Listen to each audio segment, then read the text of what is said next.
اینجا که پره. به جز سرم بقیه تنم مو پره. خیالتون راحت.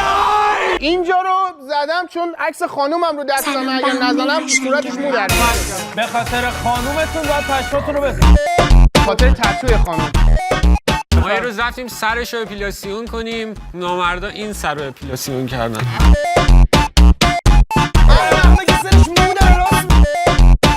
خواهی بیا ببین. بچه میده احسان میرزا سر شبیه چیه؟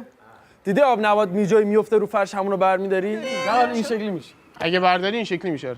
منم بابام همین کارو کرد. ریخت تو نه.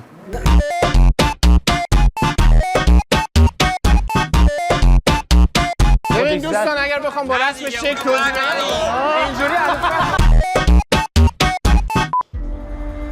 اینجا دختر پسر قاطیه فقط تحصیب آفاق قاطیه رقصیدیم تو این جهان تنگ بنا شده این ارواح مقروق مردگان رها شده آره نزن پردم مشخصه دیگه.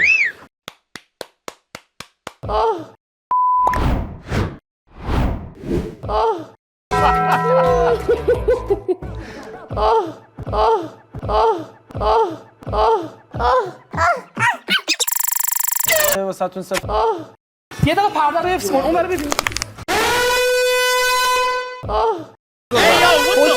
بچه‌ها من بردیام کارم شعبده بازیه. به تخمم اینم داداشمه.